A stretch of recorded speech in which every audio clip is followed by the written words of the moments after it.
Hello mga Moshi. So today we went to my sister-in-law's house dito lang sa city. So actually they live in condo here.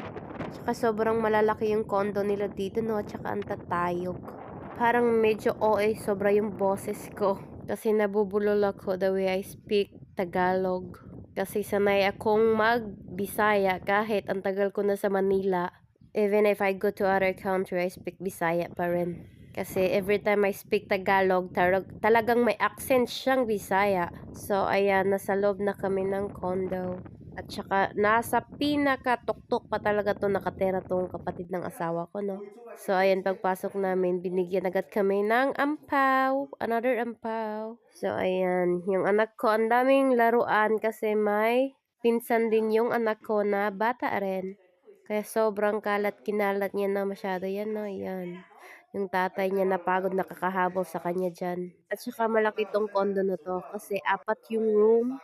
At saka may malaking kitchen na rin. Grabe, sobrang nakapakatayog. Ayoko talagang tumira sa condo in the future.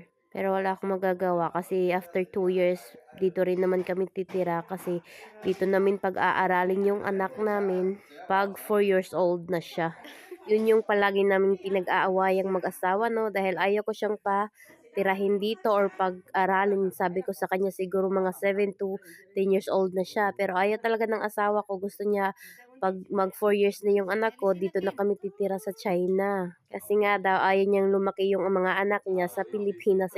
Iwan ko sa kanya. Kasi sabi niya mas maganda daw education dito sa China kumpara sa Pilipinas. Bahala ka sa buhay mo. Ayan, dumaan muna ako sa dentist ko. After then, bumili kami ng mga prutas. Kasi yung anak ko, mahilig siya kumain ng mga prutas, lalo ng strawberry.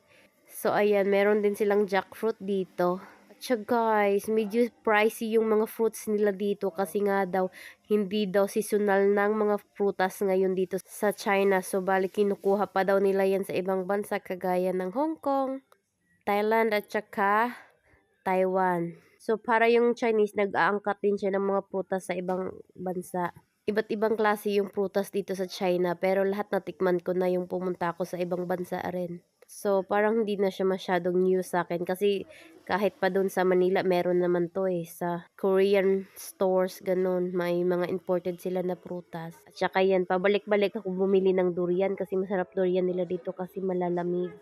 So, ayan, meron silang mga mango din. Sugar melon. So, after naming bumili dyan, dumaan muna kami sa puntod ng lolo ng asawa ko. Ayan yung baby ko. Turuan niyang magdasal or I don't know how to call it. So, pag uwi namin sa bahay, sakto, nagluto yung mother-in-law ko ng napakaraming pagkain na hindi ko maintindihan bakit nagluto siya ng maraming ulam.